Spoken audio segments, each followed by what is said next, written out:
Good evening, viewers. Thanks for watching tonight's weekend bilingual newscast on Spectrum Television. Talk of the hour. It was all rumor as news broke the internet on the 1st of December. However, it has been confirmed that Jean-Pierre Amougou Belinga and Leopold Eko are still in jail. Our reporter dissects misinformation of December 1 and possible manipulation of the justice system. Plus, 1 month after opposition party held her Congress, opposition party Social Democratic Front has today held her first national Congress without emblematic deceased John Frundi. It was presided over by Joshua Osei to set the modalities in place and set the pace for the party's future in 2024. We shall be having details of that in this newscast. Thanks again for watching tonight's weekend newscast, which opens up in French with Oriane Duncan. Good evening, Oriane. Bonsoir, Joséphine Bindi. Mesdames et messieurs, bonsoir et bienvenue au journal. Jean-Pierre Amougou Belinga et Leopold Eko sont toujours incarcérés à la prison centrale de Yaoundé. Malgré les rebondissements d'hier ayant annoncé leur libération décidée par le tribunal militaire, les conseils des inculpés dénoncent une manipulation de la justice. Retour sur les événements d'hier avec vous, Olivier Bouzique. Entre 18h et 22h ce 1er décembre, Jean-Pierre Amougou Belinga et Leopold Maxime Eko ont été libérés puis réincarcérés, du moins sur les papiers.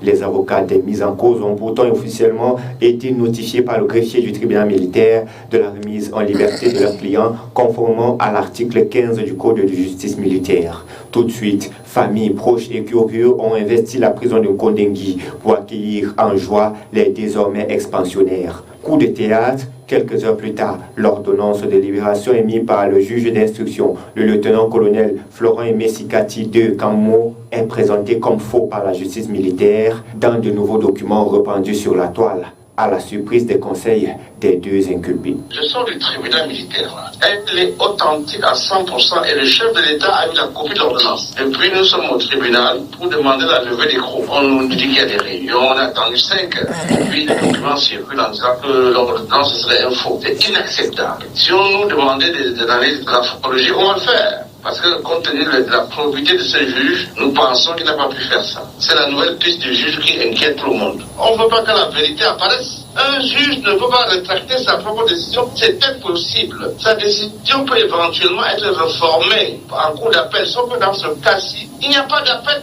possible en matière de main levée de mandat. Ce n'est pas possible. Maître Charles Tungan dénonce, dit-il, une manipulation de la justice. Vous imaginez ça? C'est un scandale judiciaire et républicain. C'est une atteinte à l'indépendance de la justice. C'est une insulte à l'intelligence des enfants de ce pays. Il faut arrêter ça avant que ça dérape. Et on est encore dans la grosse manipulation. Et c'est pour ça que j'en ai appelé à l'arbitrage du président de la République, parce que c'est inacceptable. Amougou Belinga, Leopold Maxime Eko restent incarcérés à la prison centrale de Yaoundé. Les deux hommes sont toujours inculpés par la justice camerounaise qui les accuse d'avoir joué un rôle dans l'enlèvement et le meurtre du journaliste Martinez Zogo. Ils risquent la peine de mort. Un mois après son congrès, le Social Democratic Front a tenu ce jour son premier conseil national exécutif en l'absence de John Frundi. Présidé par Joshua Osei, les questions de rassembler les membres et se projeter vers les échéances à venir. Olivier Bouzique, une fois de plus. Pour son premier NEC en tant que président du SDF, Joshua Osei a réuni ses pairs à la résidence du chairman John Frundi à Soa. La réunion a été élargie aux maires, députés et sénateurs du parti. Le nouveau président veut rassembler les troupes pour un nouveau départ. Cette réunion se tient dans la résidence du défunt chairman pour une raison. C'est pour rendre hommage au chairman, sachant que c'est la première réunion après le congrès que nous avons tenu le 27 et 28 octobre cette année. Aujourd'hui, en principe, c'est d'abord pour que les uns et les autres puissent faire connaissance, parce qu'il y a eu beaucoup de mouvements entre les membres élus par le Congrès, les membres nommés dans les organes qui dirigent le parti, notamment la cellule des conseillers nationaux, le commandement des vanguards, le Shadow Cabinet.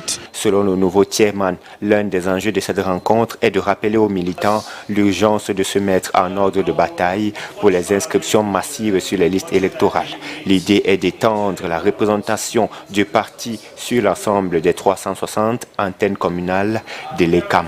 Il va être question pour nous de coûter le chairman qui certainement dans son propos liminaire va nous décliner de manière plus simpliste sa vision des choses et donc booster les affaires notamment avec le secrétariat général qui également a connu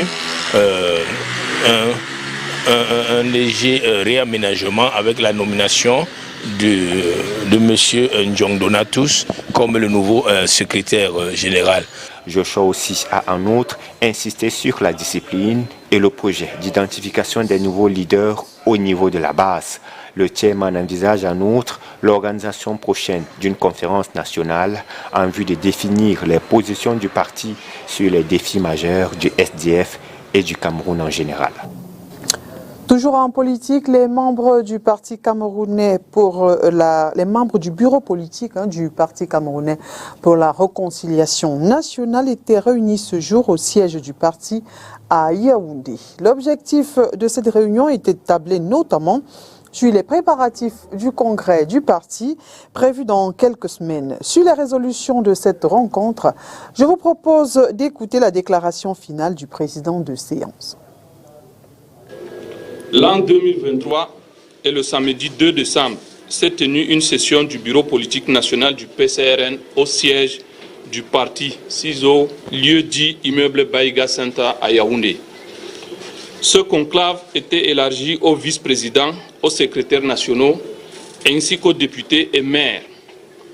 Le président du comité technique d'organisation du congrès ordinaire prévu à Kribi du 15 au 17 décembre 2023 y a également été convié.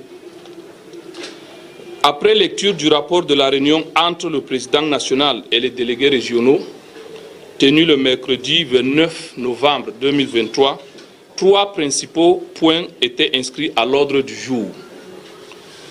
La position du parti en rapport avec le prochain congrès prévu à Kribi, les préparatifs de cet événement, la concertation au sujet de la crise actuelle que traverse le parti. À l'issue d'âpres échanges qui se sont déroulés dans la sérénité, la symbiose, le dialogue et le respect mutuel, les résolutions suivantes ont été adoptées. Le PCRN exprime sa détermination à tenir son congrès ordinaire du 15 au 17 décembre 2023 à Kribi, convaincu que l'administration y concentrera après les différentes clarifications apportées et les démarches administratives entreprises. Le bureau politique national a pris connaissance de la notification du 29 novembre 2023 d'une assignation à comparaître au tribunal de première instance de Kaélé, ainsi que des rapports de 3 commissions de dialogue et de médiation déjà effectuées par des cadres du parti auprès de M. Kona Robert. Y faisant suite, des mesures urgentes ont été adoptées afin que le dialogue et la réconciliation prévalent. Je vous remercie. And we take you over to the Southwest region where we talk gender-based violence. Members of different civil society organizations have been united under the gender-based violence canopy in Fako division to sensitize against this act. This was on Thursday, November 30, 2023, as Oni Ladonet completes that story. In one voice, women in the Fako division have condemned gender-based violence. This is in line with the 16 days activism campaign aimed at eradicating violence on women in communities. I'm here to say stop to gender-based violence. One of the cases that has really marked our activities here in the Southwest region is the case of a 16-year-old child who has been violated by the caregiver, who is the uncle, for a period of 2 years since she was 14.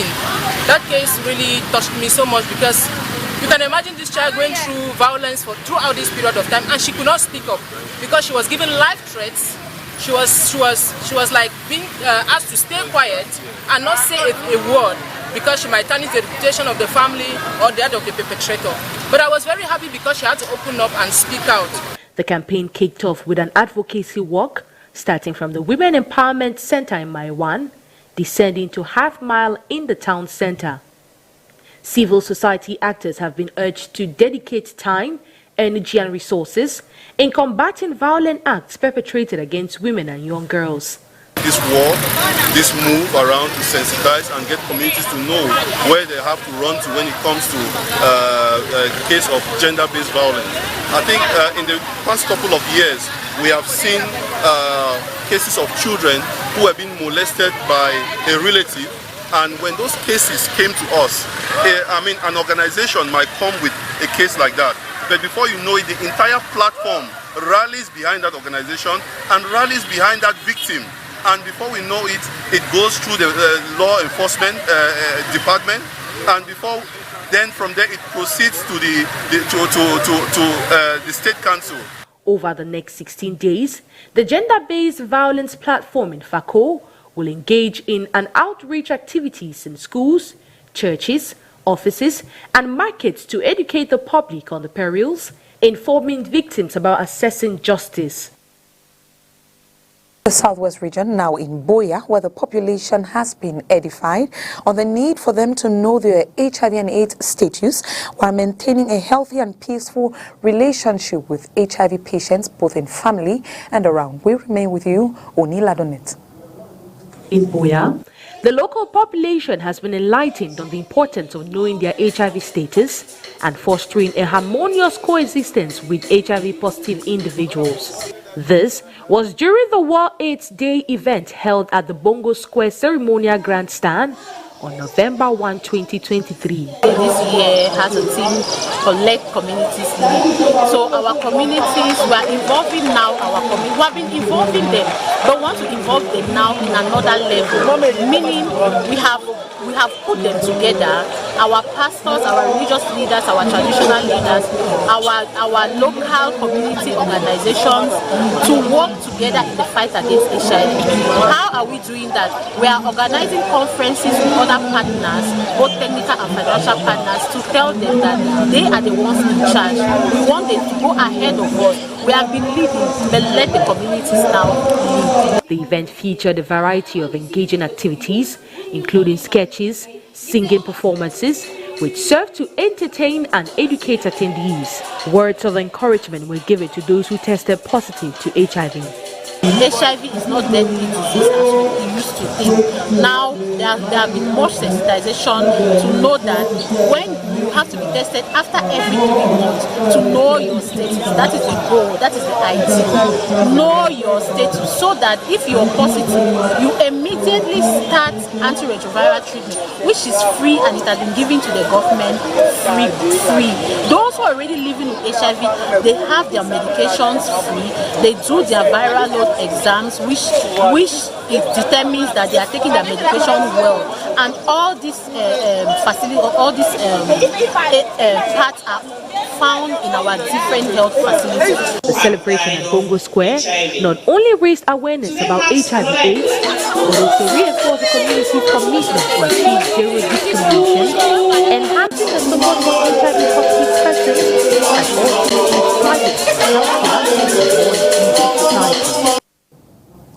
Parlons culture à présent, prélude à la prochaine édition du Ngondo. La pirogue du Nkam multiplie les entraînements sur le fleuve Vouri. Absente des podiums depuis quelque temps, cette pirogue mythique du canton Vouri-Bouellet veut renouer avec la victoire ce 3 décembre. Claude est là.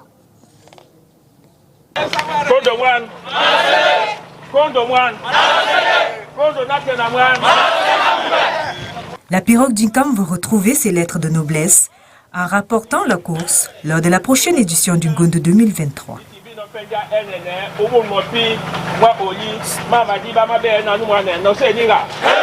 Le Ngondo, pour nous, ça Ça représente vraiment de la tradition. On respecte encore la tradition à Vouribouilé, Vouriboussou, à Vouriboudima. C'est une pirogue mythique, une pirogue de canton, de 3 cantons. Quand le Ngondo a comme vous avez vu les enfants s'entraîner, on prépare d'abord la pirogue. Parce qu'il y a d'abord un gardien qui garde, il y a quelqu'un qui garde la pirogue. Quand les préparations du Ngondo veulent commencer, on va d'abord vers la personne, il doit d'abord libérer la pirogue. Libérer la pirogue, ça veut dire qu'il y a les d'autres tribus qui peuvent venir déranger la pirogue mystiquement. Donc c'est lui le gardien de la pirogue.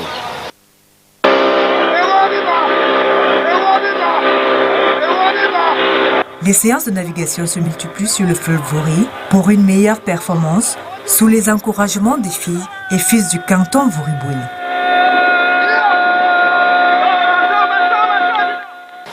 Les rameurs doivent s'entraîner. Parce que la pirogue, le Ngondo maintenant, c'est un sport. Pour ramer, c'est pas facile. Et la tradition vient en dernier lieu. Parce que tout ça se prépare au même moment. On va de village à village pour qu'on réunisse nos forces. Pour aider le Ngondo, pour venir combattre les Bakoko, les Balimba, tout ça. Donc c'est un truc vraiment de tout un village, tout un canton. Les 3 cantons doivent se réunir.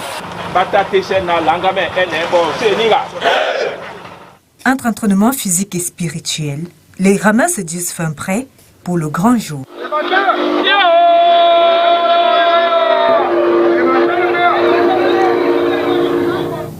Et puisqu'on parle Ngondo, l'apothéose, c'est ce dimanche 3 décembre sur les berges du Vouri. Les activités en prélude à cette célébration se sont achevées aux premières heures de ce vendredi.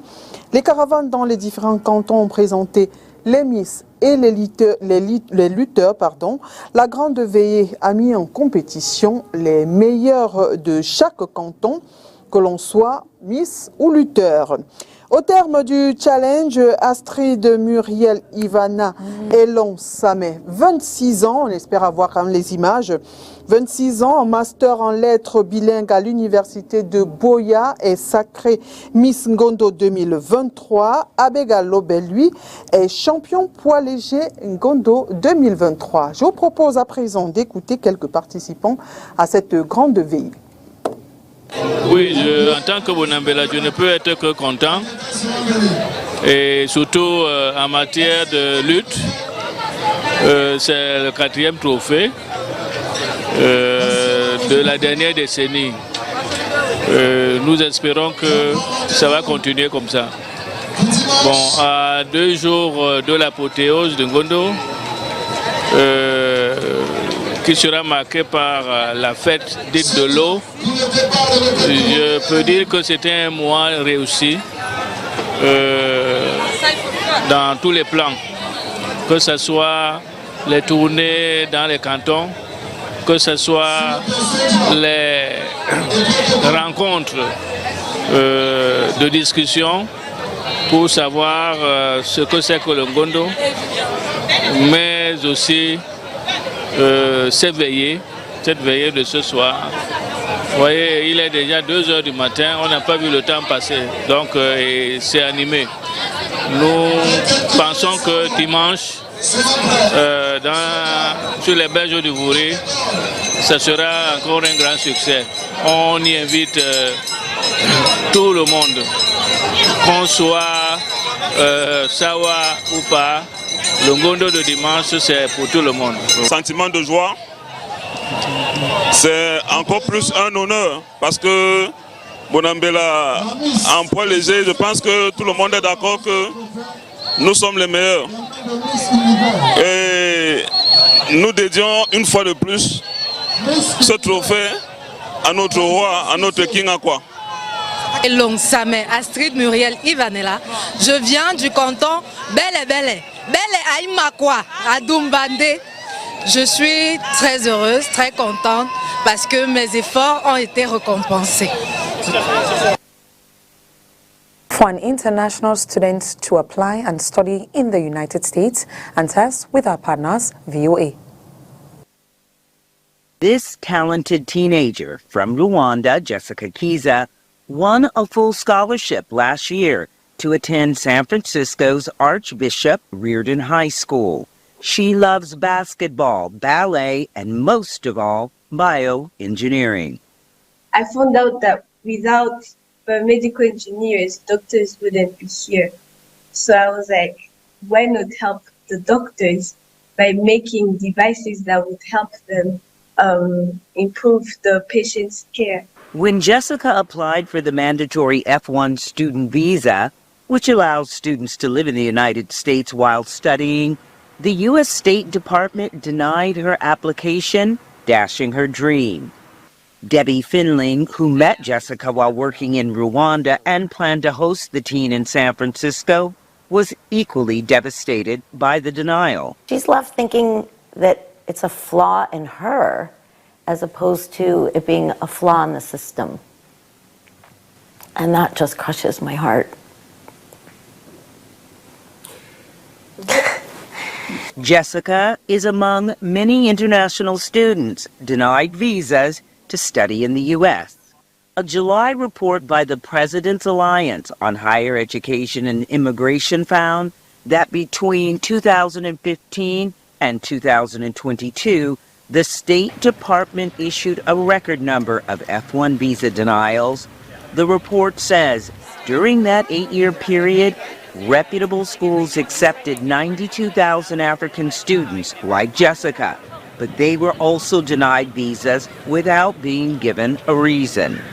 The study by the Alliance of more than 500 university and college presidents also found that students from Africa have the highest denial rate at over 50%, while that for European students is below 10%. Denials have gone up overall globally, but more importantly, denials have disproportionately affected students from Africa. And no matter how we slice and dice the data, no matter which time period we look at, what remains constant is that students from Africa have been denied visas to study in the US at far higher rates. The State Department says it cannot refute the university president's data or methodology.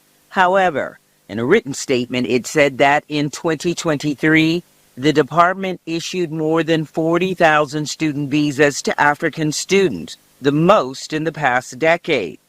With regard to visa refusals, all visa applications are adjudicated on a case-by-case basis in accordance with the provisions of the Immigration and Nationality Act and applicable federal regulations. Steve Moss, Finling's husband, also regularly works in Rwanda. He called the visa process flawed. The system at the State Department has to fundamentally change. There needs to be transparency when there's a denial. It needs to be immediate. They need to be able to say specifically why there was a denial and provide empirical support for that decision. Jessica's host family hired immigration attorney Dahlia French to advocate for the teen. French says under U.S. law, anyone applying for a visa is presumed to want to permanently immigrate and must produce evidence that they intend to return to their home country. She adds that U.S. law doesn't require the State Department to tell the Rwandan teen why it denied her a visa. There's nothing that can be done to appeal that decision. And the law that allows them to make that decision does not require them to give you an explanation of where you failed. I do think there is a definite brown and black bias in U.S. immigration. I don't think it's deniable. Meanwhile, Jessica keeps her spirits high. One thing I learned is that this world is so unfair and we can't always get what we want, but there are countless opportunities that are waiting for you. So hold on your dreams. Now a senior, Jessica looks at colleges in countries all over the world to pursue her studies in bioengineering. Robin Guess, VOA News.